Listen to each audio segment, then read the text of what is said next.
I'm Shawn Pinchbeck. Most of you know me. There's a few of you I haven't met. And, well, it's hard to know where to start when doing an artist talk for myself in 15 minutes. But I'll do the academic start and then regress.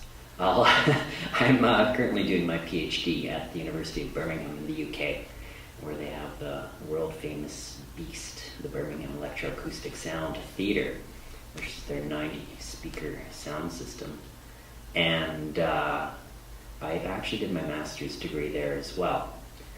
But I don't have an academic background as such. I just kind of started teaching and ended up on that path, decided I need to do some degrees. So that's what I'm doing. I'll be finished next year. I'm Edmonton composer. I started here, it's hard to know when I started doing electroacoustic music in Edmonton. I would say 1981. There was a radio show on CJSR, the campus station, called Departures, hosted by Marcel Dion. And he knew everything about experimental music and played it on the radio every week. So me and my friends, we listened to this, and our minds would get blown every week. And then we started making electronic music when we were like 12. So thanks to Marcel. There was a very vibrant electronic music scene in Edmonton from the early 80s. And so I don't know if you remember Skinny Puppy. There was Dwayne Gettle and the Huss Brothers, Psyche, which are now based in Germany, and a number of other people. Then we decided we needed to do concerts. So when, actually the Psyche guys were doing concerts when we were in junior high still, but I started doing my own music in a big way in probably 84 or something. I did my first performance. And it was very electroacoustic. I didn't even know what electroacoustic music was, but I was doing sound recordings, environmental recordings, live processing, circuit bending, performance art, intermedia with dance, and at the time film. That was my first performance. So, and strangely, that's exactly what I'm still doing today, which is quite funny. So I started on fast and hard, I guess. But there's many avenues in between. Probably when I really got my mind kind of blown, I did a bunch of like sort of industrial electronics and ambient electronics and different phases of my stuff. I have some CDs here of my early stuff if you want to hear some of that. Probably when my mind got really blown was in 1991. I did electroacoustic course at the U of A with Garth Hobden. And then I got flown out to Montreal for Perspectives for the CEC. And there I heard a multi-channel system for the first time. And I was introduced to a lot of new sounds, new music and composition, thinking about music and structure and things.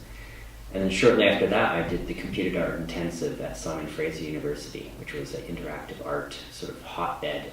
I went for 2 summers. They did it for quite a number of summers, maybe 5 or 6, and was introduced to Max programming and interactive art ideas and working with dance and sensors and electronics and animation and stuff.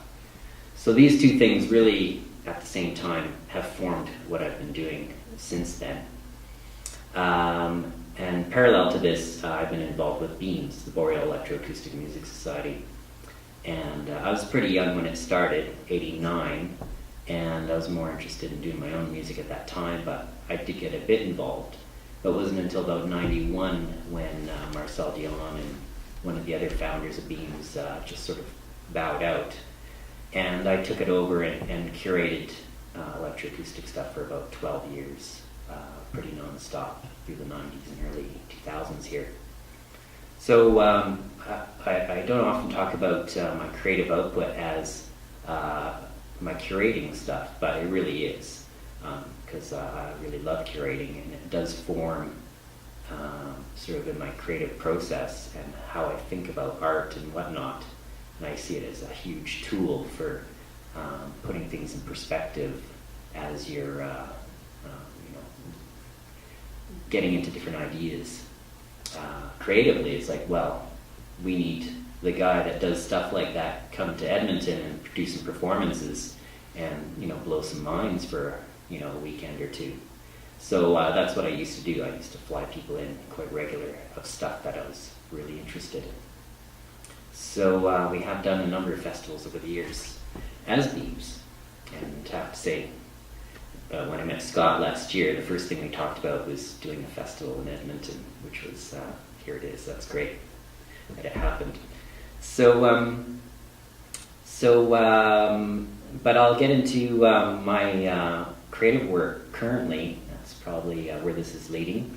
So my creative work is kind of out of all that sort of genesis of stuff, has gone into sort of a few streams of the interactive art, sound installations that are interactive for the most part, acousmatic music, so working with sounds, processing, composing, fixed media, so like stuff off like tape compositions, or what used to be called tape compositions, and also now live not now, I've always done live electroacoustic music, but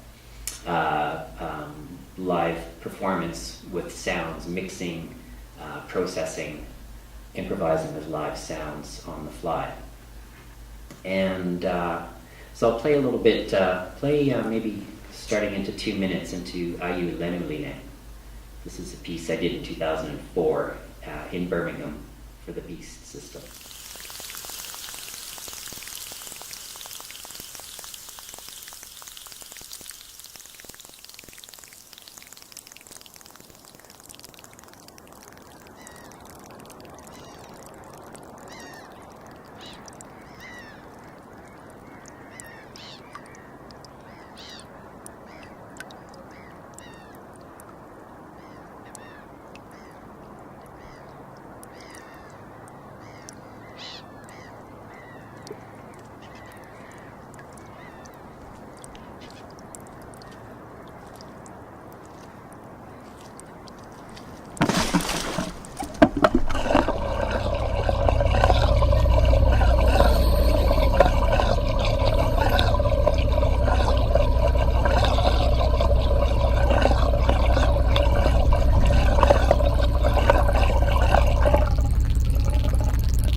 did that Canadian Electroacoustic humor there at the end.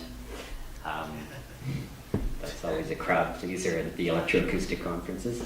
So I do some of that stuff, and then parallel to this, I'm doing interactive sound installations.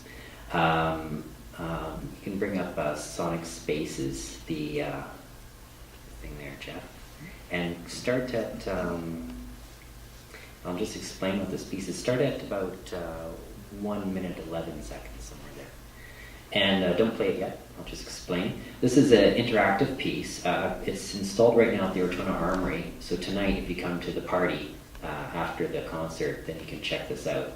And it's a sound installation that uses max MSP and jitter, and it takes the motion of the person in the space and then transform it into an acousmatic piece that's being generated ongoing by your movement and influenced by your motion through the space. And this work was very influenced by David Rokeby. I took a lecture from him in Simon Fraser during the Computed Art Intensive, and the work of other people at Simon Fraser that were doing this stuff in the 80s even. And so I combined my acousmatic sense with the interactivity sense and came up with this.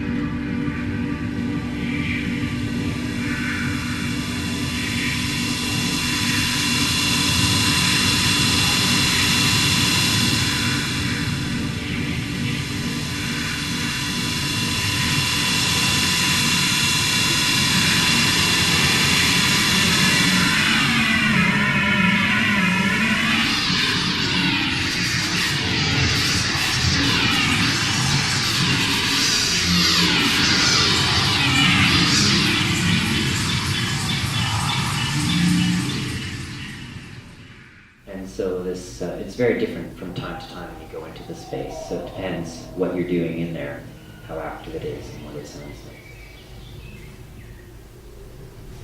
And from there I started getting involved with dance. The first stuff I started doing was with Fine Five Dance Theatre in Estonia, where I'm teaching, or have been teaching at different institutions there. And so this is phases, can you call it phases? And so this is using a similar motion detection system and much simpler sound making thing that I worked on with the dancers. And I didn't want to impede the dancers' choreography with the interface of the interaction. I wanted them to be able to dance. So we made something very kind of a simple interface, yet they could work with the sound. Start maybe about 1 minute or something. So this is a piece called Phases with the Fine Five Dance Theatre in Estonia.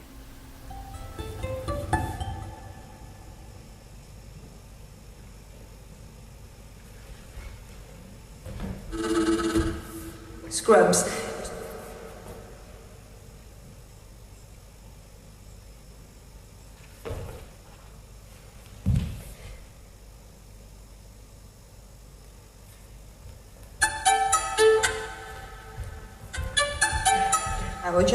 It's amazing.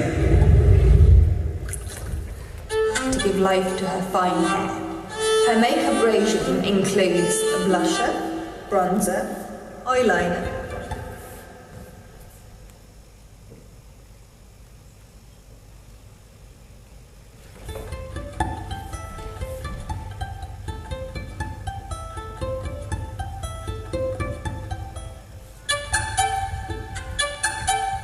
Teach everywhere.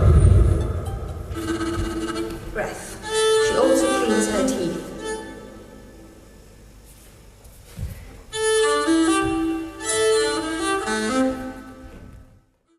And I'll just finish up with the current stuff that I'm doing with Miles Zero Dance here in Edmonton. We've actually been working together, I guess, 2 years now, and doing quite a number of pieces with live electroacoustics, some interactive stuff, with sound, some interactive stuff with video, and now basically I'm combining everything at once into the performances. And my goal is to use interaction, electroacoustics, sound, and dance, and integrate it in a way where all these different intermedia elements are seamless. Yeah, that you're not thinking, oh, that's interactive, cool, there's all this technology. It's about the artwork. And so that's the main result. So usually I don't even advertise anymore that things are interactive, that there's different layers of things going on. So this is a piece called Knowledge Box. It's from last year, and this piece was an hour-long piece with many, many different parts. I was performing live. It was with a 6-channel system with speakers in the roof and quad in the corners. And just let it ride.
One part of about 10 or 11 sections of the piece.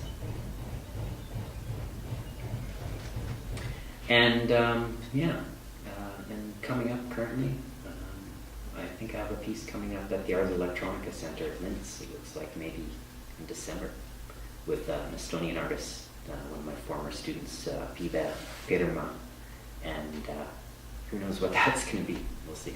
So that's what I've been doing. Thank you. Thanks, Shawn.